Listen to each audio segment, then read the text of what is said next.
Here we're going to work on our second problem, which is a word conceptual problem dealing with this equation right here. We should realize right away about this equation is that it is a quadratic because it has the x squared. And since the a is negative, I know that I'm going to have a frown. So it's going to be modeling f of x will model a frown, and now we just need to figure out some of the more ideas in this story. So here I have x is the time, which I've written up here, x is time.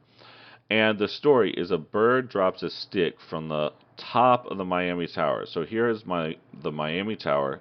Here's my monster bird, and he's dropping a stick, and the blue is where the stick would fall if he drops this stick. So what I want to know is what is the maximum of the function?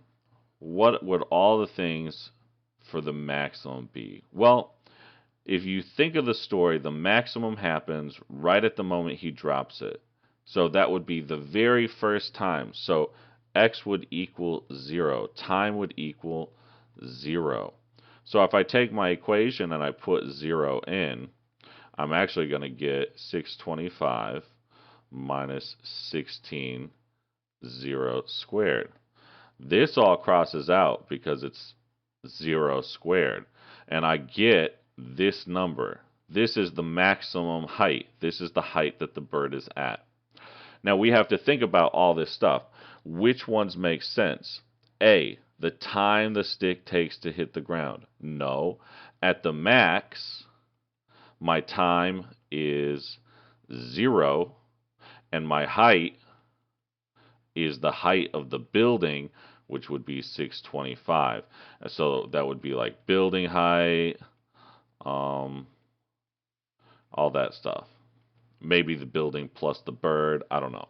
So this one would make no sense because it has the time being something else. It's counting the time till it hits the ground. So like 1, Pathfinder 2, Pathfinder 3, boom, and it hits the ground. No, that is not my max. B, the time the stick is at its highest point.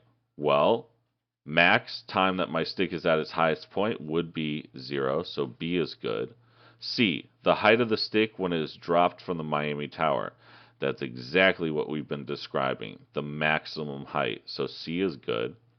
D, the time when the stick is dropped from the Miami Tower. Again, that time would be my max time, or time equals 0, so D is correct. And E, the distance from the stick to the Miami Tower when it hits the ground. Clearly, when it hits the ground, it's not at its maximum, and the distance would now be this little measly distance, how far it floated away from the building. That's not my maximum distance. So this one would all be completely out. One final thing I want to say before moving on is you might have been confused by this quadratic notion.